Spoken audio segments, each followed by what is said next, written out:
And welcome to another episode of Rell and Good on the Crawford Podcasting Network with former Michigan standout, number 40 out of Riviera Beach, Florida, Richard Relford, who is Mr. Positive. And I'm not calling myself Mr. Negative, but what a difference a week makes. When I was all downtrodden after the North Carolina beatdown, Richard goes, Tom, pump the brakes, settle down. They're going to be fine. These kids are young. Caleb Houston will turn it around. Brandon Johns, he'll find the groove. Juwan will activate it. You watch, blah, blah, blah. You nailed it, my friend. You absolutely nailed it. What a difference a week makes. That win over San Diego State, I thought was huge on Saturday. Yes. Hunter played very well. Hunter Dickinson played very well. And then this Yes. 102-67, whatever it was, beat down on Nebraska. I'm not saying Nebraska is a juggernaut, but just how Michigan did it. And Brandon Johns from the start was terrific. 20 points. How did you see that? What was the crystal ball that said that was going to happen, Richard? Because I think I need to start betting on whatever team you're betting on, whatever's going to happen in life, because you have that vision that I certainly don't have. Well, I got to tell you, Tom, I told you I believe in Juwan Howard. And I can promise you that he sat those guys down after the North Carolina loss, and they went through that film from the beginning to the end. And one thing I love is when you sit down with young guys and you show them films of what they didn't do and what they could do, then their mindset, it goes back into their mind and they'll say, maybe I should have did it this way. Yeah. The guy who's coaching me is a 19-year NBA veteran. Yeah. I think he knows. And Juwan only recruits kids that fits into his program. Right. And I knew Houston, which we saw him play great, and Diabata and Johns was terrific. I'm watching the game and I'm loving it because all the little layups that I wanted him to hit, he hit. Well, he finished, and the first possession he hit, or first couple possessions. Well, he had a putback, and then he had I'm not sure the particular order. I'm talking about the Nebraska game, which Michigan just dominated from start to finish. Again, 102-67 was that final. But when Brandon Johns goes from 14 minutes with 0-0 in certain games, like I'm not saying specifically that was the numbers, but it was really low against the likes of Carolina and some of these other bad losses that in Arizona that Michigan's had. 20 points, 6 of 7 from the field. He had 5 boards. He was 2 or 3 from beyond the arc. And I saw that shot in high school here at East Lansing High School. He's got a nice shot. Yes, but he does. Confidence literally is like 75. It's all mental with him. It seems like to me, this is only 21 minutes of work that he played. He was almost a point a minute guy, Rich. Yes. I mean, now maintaining that is going to be the question against Minnesota on Saturday. They play the Gophers 6:30 at Chrysler. Musa Diabate did not play in this game for some kind of illness that has not been disclosed. I'm a little leery about that situation, but that opened the door for Brandon Johns, where he was not looking over his shoulder. Do you think that was part of it? I'm the dude. I got to make it happen, or do you think that was part of it, Rick? I think that has a lot to do with it, Tom, because remember the week before, everybody was calling for Diabate to start. Yes. And they started him. And Johns, I think, lost a little confidence. Yeah, he did. But as soon as Diabate went out, John says, just like you said, oh, I'm the man now. Yeah. He's not going to take me out for anything. And look what happens. I told you before, basketball is all confidence. Yeah. If a kid plays with confidence, just like Houston, it's better for not only them, but for the team that they playing for. And I'm just happy that both of those guys with the University of Michigan. It's amazing. Another guy who has been, I'm not saying it's been up and down. He's still a steady kid, sophomore. Terrence Williams. I mean, he missed that free throw opportunity to try to tie that game with Seton Hall a few weeks ago. And I'm sure that had to be a jolt to him. I mean, he's only human. Right. 21 or just under 22 minutes of play for T. Will, 22 points. And his perimeter shot is it's got a little bit of a YMCA look to it. Have you noticed about it? But I'm telling you what, it wasn't that smooth, one hand thing that Rich Ralford had going on. Right. But where's this guy coming from? Did that surprise you? Well, it surprised me that he was going to the hole more. He went to the basket. Yes. And I tell people this all the time. When you go to the basket and you make a few shots, your jump shot becomes a little easier for you. Yeah. And he shot the ball better because he went to the hole and had a chance for a three-point play. And he came back and he moved better. He moved like he had a purpose. And that's what it takes. No, I'm not surprised because I expect for these guys under Juwan Howard to play the best of their ability. And it's a good feeling. Yeah. I want to move to the backcourt now because you're familiar with one kid in particular, Zeb Jackson, who you've seen develop in the Toledo area, and Frankie Collins. Let's start with Zeb, who has, he had COVID early on, and then I'm sure if he had any other ailment or anything like that. He had 5 points. I mean, he had he had 5, long rebounds, 50-50 balls, whatever. This kid, what do you think about him as one of those solutions in the backcourt along with Eli? I think that Zeb is going to help them tremendously because I think that with all the guards they have with Frankie and with Jones, I think Zeb is more athletic. Yeah, he's a better athlete, I think, than both of those guys. And I think with Zeb and being a little bit taller than those guys, I saw him for a whole year play here, and he jumps out of the gym.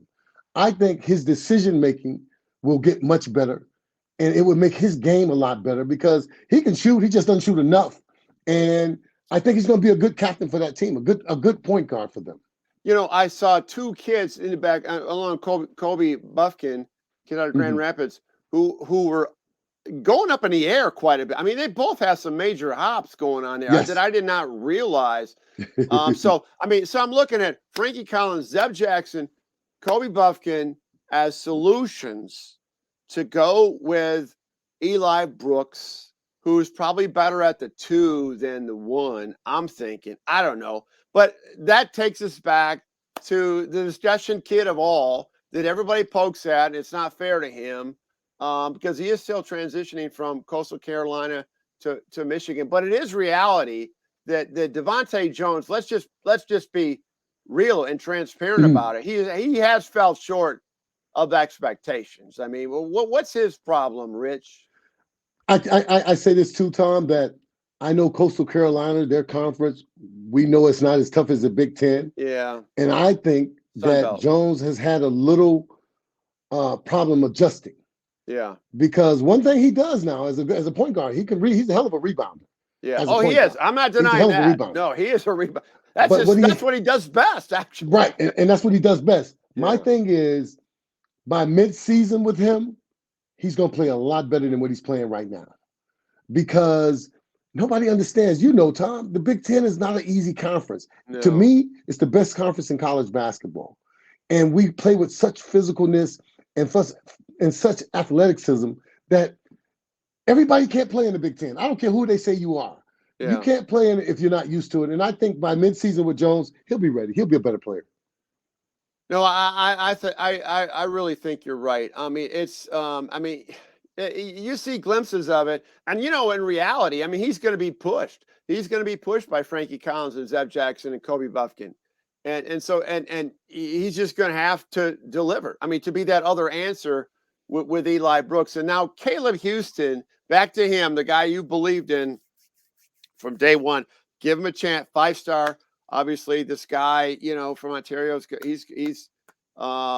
he will deliver, and he's gone two games in a row delivering. He broke through that.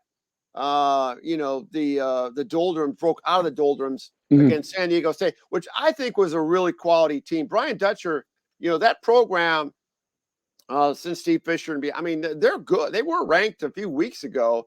That was a quality win, along obviously with Nebraska. Now they come home. Minnesota suffered their first loss of the season against Michigan State the other night. Yes, I saw that. And Ben Johnson is the new coach there. They got a new coach. They're all excited and everything. They got to win that game. They've got to win these first 2 games to set up that wicked schedule starting the Big Ten play in January.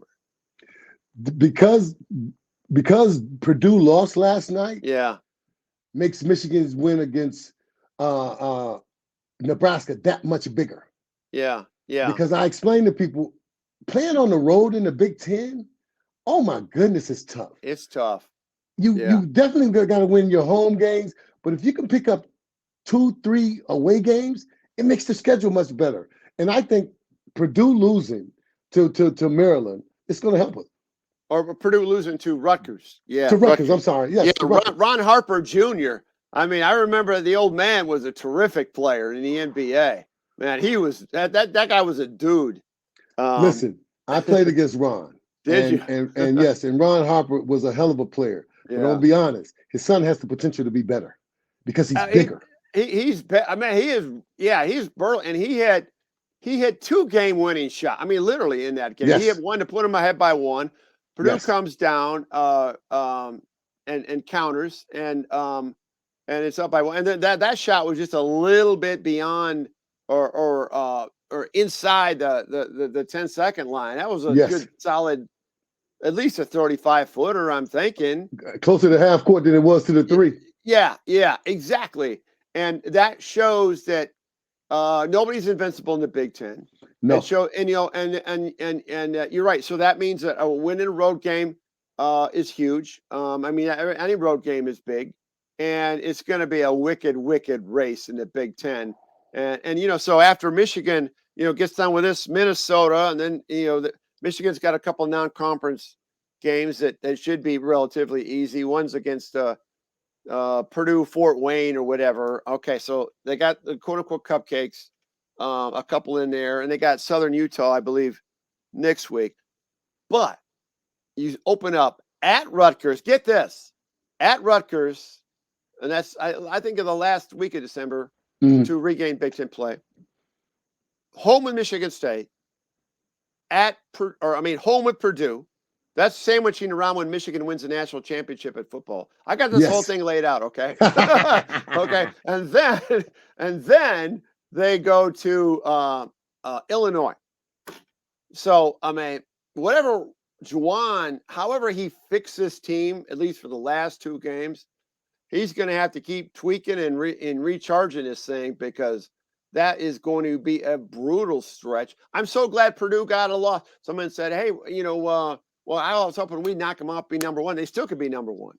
Right, they still could be number 1. Yeah, Purdue could still be back up there. They got NC State this week, and other teams are going to lose. Right. Duke law. I mean, it's college basketball. It's too early to tell. But, man, you got to just dodge the bullets when you can on these losses, because I think this Big Ten, I don't think, I watched Purdue against Iowa. They did not look invincible. They won by 7 in that game. That game was at Mackey. And then we saw what happened with Rutgers, losing Rutgers, who has had 4 losses and lost to Louisiana Lafayette. I mean, so nobody's invincible. And I'm thinking, you could win this Big Ten with 5 losses out of the 20 decisions you might in the Big Ten. Any other time, I would say it takes 3 losses before you can win it. But I agree. I think 5, you can still win the Big Ten, because the conference is so tough. Oh, it's absolutely brutal. Absolutely brutal. So, so anything, I know they played well against Nebraska and all that stuff. What are still the things, Richard Ralford, that when even that game, San Diego State game, or just what you've seen all season long, that you would like to see more out of this team of improvement? Any particular player, or any way they're distributing the ball, rotating the ball, turnovers? What is it? What is it you'd like to see enhanced? I truly believe that we have to cut down on the turnovers. Yeah. We cut down on the turnovers, and we got to keep hitting threes, because threes separate you from everyone. Those are 2 things. But my main thing, keep going to Hunter. Run your offense through Hunter Dickinson. Feed the beast. You run your offense through Hunter Dickinson, and I promise you, your job becomes easier. Yeah. Remember we were talking about that. It was coming off Carolina or Arizona. One of them was 1 for 14 from beyond the arc. Right. 15 3 balls they got 15 out of 30. They fired out 32 of them. Yes. I mean, that was huge. The other thing I really liked in this game, and a lot of them were 50-50 hustle ball rebounds. They out-rebounded Nebraska 54-38. That's pretty good. That's pretty good. That's pretty doggone good. Yes, it is. I think. So anyway, so onward they go. Before I ask, I'm going to ask. I got to ask a football question when we get down towards the stretch. But anyway, I wanted to ask you, what was it like? I mean, as Michigan gets into this winter break, kids don't necessarily get to go home and all that, and you're playing a couple of non-conference games. You recall those 4 years at Chrysler. You're playing another a less tough non-league team, quote unquote cupcake. The Washtenaw junior college band is playing I mean, everything is kind of like flat in there. Were you able to fire yourself up during those dog days of the Christmas break? Well, I got to tell you, because my son just asked me this, because school is over for him, but they still got practice. Yeah. And he gets to come home for Christmas. And I told him, listen, when there's only you at the school, we have no school, so all you got is practice. Yeah. That's when you lean on your teammates, because you have to lean on them. That's who you hang out with. Yeah. Because those are the guys out there with you. They can't go home either. Yeah. And true. So you guys hang out with those guys. And I'm going to tell you who else we hung out with. A lot of the football players, because they were getting ready for bowl games. Yes. And so we had those guys to hang out. And Jimmy is my guy. Yeah. And so, me and Jimmy and them hung out quite a bit, man, during those breaks during school. Yeah. Speaking of Jimmy, we're talking about Jimmy Harbaugh. Just a couple hours ago, it was announced as we're doing this podcast, taping this podcast on December the 10th, was just named National Coach of the Year by the Associated Press. And, it's funny. I mean, he didn't make the Big Ten Coach of the Year. Mel Tucker got that, but he gets the National Coach of the Year. And that's another guy that, a lot of us were second guessing, after last year, even after the Michigan State game this year. You believed in him. You're Mr. Crystal Ball, Richard Rell from Mr. Positive, always believes in people he knows and loves, and you love Jimmy Harbaugh. A great photo of you that I still want to post up there of you and Jim last month. What is it about him that you kept believing in Jim Harbaugh with his team? We talked about this last year, and I remember you vividly backing him, while others were not. Well, I knew he was a great coach when he was at Stanford. Yeah. And when he went to the 49ers, he got him to the playoffs. And I knew Jimmy as a quarterback when he was at Michigan. And I knew he was a smart guy. What Jimmy did was he went and he hired young coaches. Yeah. He hired a bunch of young guys who could really coach. Yeah. And because in football, you have to evolve. You have to change with the times. You can't just sit back and say, I'm going to run, or throw. No, you have to mix it up. And it's nice that Jimmy has a brother that's an unbelievable NFL coach like he was, and who sent him a defensive coordinator who's unreal. I know. I'm Mike McDonald, he's 34 or 33. Yes. That's crazy. Sharon Moore, the offensive line coach, is 35 years old. See? Josh Gaddis is not very old. I mean, it's crazy. And Mike Hart is not very old. I mean, and those and Jim's, Jim's your age. He's getting older, and so and the other thing about Jim, and you can address this from a coaching standpoint, the ability. I think he's improved a lot because he might have been, let's just say, a little micromanagement early on in his stint in Michigan. He's recognized that as a weakness, and he's letting coaches coach and coordinators coordinate. That's huge. It's huge, but I know why he micromanaged everything, because he's a Michigan man and he wanted to do well, and he wanted to have his hand on everything. Yeah. But as a coach, let your coaches coach. That's what they do, and that's why you hired him, and that's why he's winning now, because he's doing that. Yeah, I want to. Speaking of football, and when you were at the University of Michigan, which besides being really good at basketball, in the 80s, other than 1987, the year after you left. Well, actually, 84, it would have been your sophomore year, or your sophomore year. They weren't. Actually, it was your junior year. they had that bad season, the 6-6. But when you would watch, you'd go to the games. Did you ever look down in that field and say, shoot, I could do better than that? I mean, because you were an All-American high school football player. I mean, did you ever go through those moments, like, or not? You know what? I didn't, Tom, because they never really threw the ball to the tight ends. Yeah. They always was the wide receivers like Anthony and those guys. Yeah. He never threw the ball. So it was never really in my mind, because if he had used his tight end like they do now, because I watch games now. And I'll say that now. I could play football at Michigan now. Yeah, because they think they use the tight end. Yeah, Luke Schoonmaker had some, and Eric All had some big catches. Catches. Scooney had a big grab down there. So were you pretty excited about that Big Ten championship victory in Indianapolis? Listen, I was so excited. I told you, after the Ohio State game, I texted Jimmy, and it was about 8:00, and Jimmy texted me back at about 1:00. Yeah. So I knew he was still up and still partying, because it cemented his legacy. Yeah. I told him that when I saw him. I said, Jimmy, this is going to define your legacy, the way you play with Ohio State. Yeah. And they won. Yeah, they won. And they certainly looked impressive last week. I really enjoyed being down in Indianapolis for that. And on to the Orange Bowl they go, and we got plenty of time to talk about. We'll talk Michigan basketball again next week after this Minnesota game. Richard, great job. Richard Relford, number 40. I appreciate you sending that clip. It's another thing I want to post up where you're literally jumping over Guard Thompson's head. From that. I remember that Georgia Tech game. That was the opener. Wasn't that the opening game in '86? That was a Hall of Fame classic. Yes, in Connecticut or New Jersey, somewhere up there. No, I think we were in close to Boston. Okay, and John Sally, was John Sally on the Georgia Tech team? Sally, Mark Price, Bruce Dalrymple, all those guys were on that team. Oh, you won the game. It was an ugly game, though. It was a very ugly game. It was an ugly game, and I credit that stuff I sent you to Chris Schroeder. Chris, it was our manager, and he's a great dude, and he made sure I got all of that stuff. Okay, that's good stuff, man. Man, you got up in the air, man. I mean, your shoes were over Guard Thompson's head. I think. Well, that picture is the only time my son ever said, "Okay, Dad, I guess you could jump now." Yeah, you finally convinced him. You had to have that visual documentation. That's right. Your words from Dad are not going to work, Rich. You might as well know that now. That's exactly right, Tom. All right, my friend. We'll talk to you next week. All right, my guy. All right, see ya.